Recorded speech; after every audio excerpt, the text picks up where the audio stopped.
Fentanyl has emerged as a silent killer, gripping communities across North America. It is a synthetic opioid engineered in labs. It is far more potent than heroin, even in minuscule amounts. A few grains, barely visible to the naked eye, can be lethal. This potency makes it a grave threat to public health. Fentanyl's death toll is alarmingly high. It is a major driver of overdose deaths in both Canada and the United States. Its presence in the illicit drug supply is widespread. It contaminates heroin and is often pressed into counterfeit pills, deceiving unsuspecting users. The crisis is exacerbated by fentanyl's ability to cross borders with ease. It originates primarily in China. From there it is trafficked through various routes, often passing through Mexico. Canada, unfortunately, serves as a transit point for this deadly substance. Combating fentanyl requires a multifaceted approach. It demands collaboration between nations, targeting the drug supply chain, and addressing the public health emergency it has created.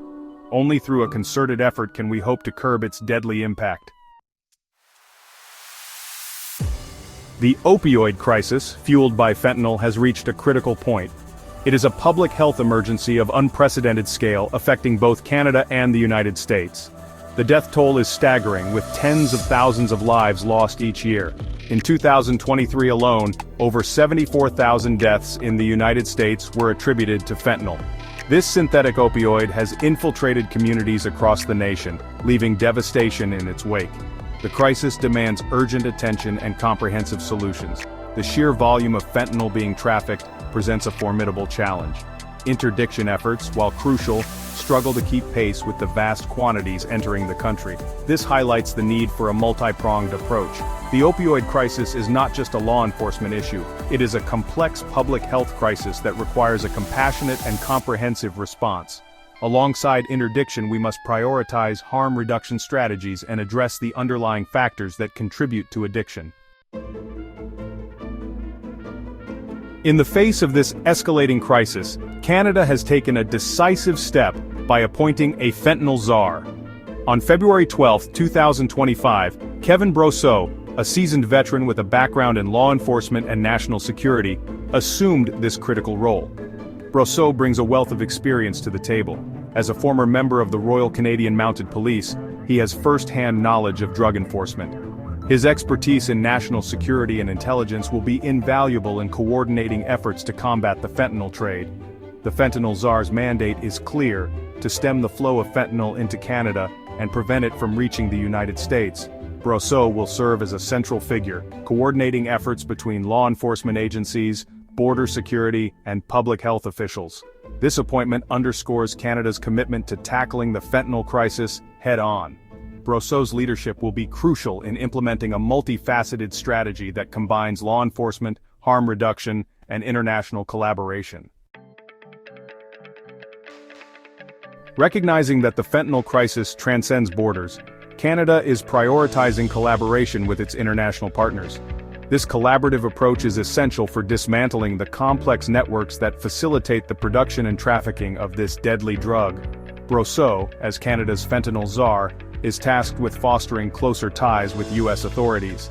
He is scheduled to meet with key figures in the U.S. government, including Tom Homan, known for his tough stance on immigration and border security.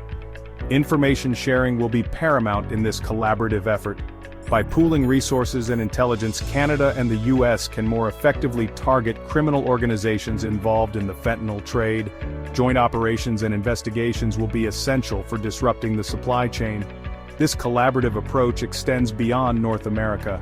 Canada is actively engaging with other countries impacted by the fentanyl trade, particularly China, where much of this synthetic opioid originates. Diplomatic efforts will focus on information sharing, law enforcement cooperation, and stemming the flow of fentanyl at its source. Section 5. Choking the supply chain, from source to streets. A key pillar of Canada's strategy involves disrupting the fentanyl supply chain at every stage, from its production in clandestine labs to its distribution on the streets. This multifaceted approach necessitates enhanced intelligence gathering, stricter border controls, and innovative investigative techniques. Intelligence agencies are working tirelessly to identify and dismantle criminal organizations involved in fentanyl trafficking. They are mapping out the intricate networks that span continents, tracing financial transactions, and intercepting communications. The goal is to cripple these organizations and bring key figures to justice.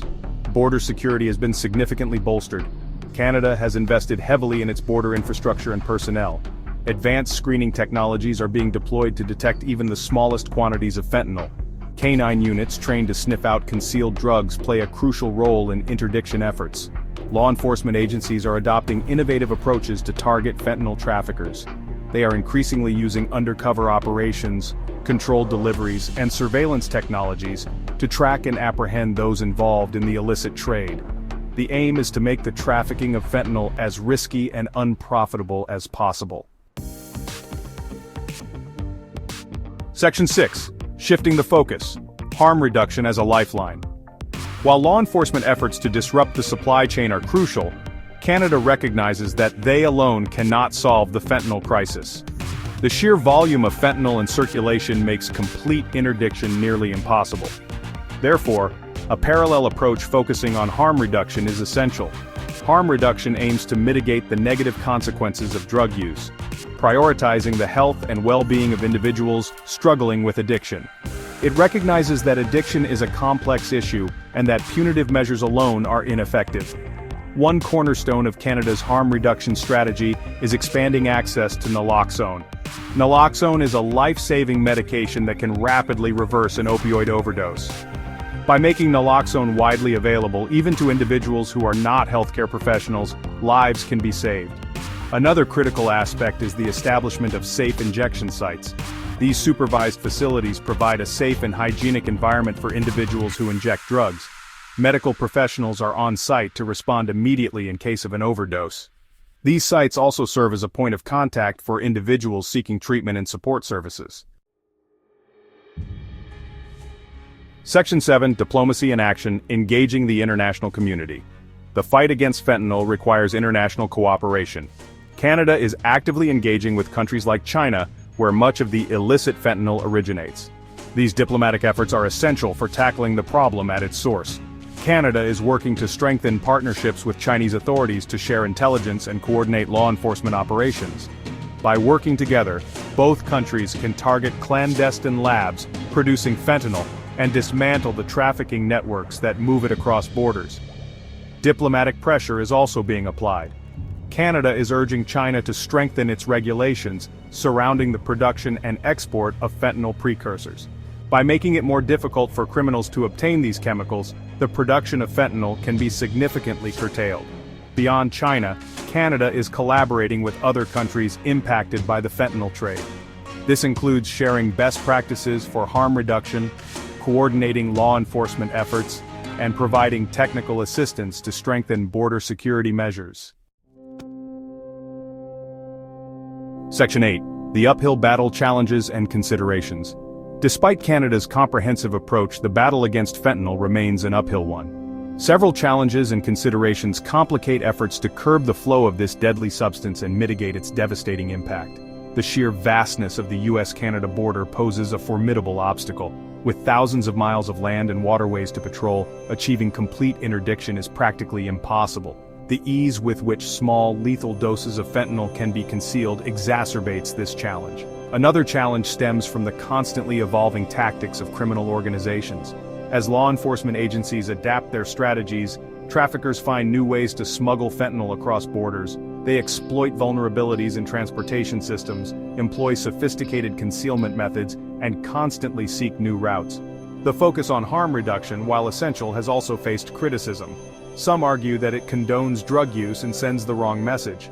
However, proponents emphasize that harm reduction is about saving lives and connecting individuals with the support they need to overcome addiction. Section 9. Towards a sustainable solution, a shared responsibility. Addressing the fentanyl crisis requires a sustained and collaborative effort. It is a shared responsibility that extends beyond governments and law enforcement agencies. Communities, healthcare providers, and individuals all have a role to play in creating a safer and healthier future. Sustained funding for harm reduction programs is crucial. This includes expanding access to naloxone, supporting safe injection sites, and ensuring that individuals have access to evidence-based treatment options for opioid addiction. Public awareness campaigns are essential for educating people about the dangers of fentanyl. This includes informing individuals about the signs of an overdose, promoting safe drug practices, and reducing the stigma associated with addiction. Addressing the root causes of addiction is paramount for achieving a sustainable solution.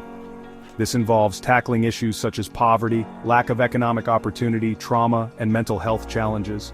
By creating healthier and more equitable communities, we can prevent addiction before it takes hold. Enjoyed the video? Give it a thumbs up, share it with your friends, and subscribe for more content like this. Let me know what you thought in the comments below.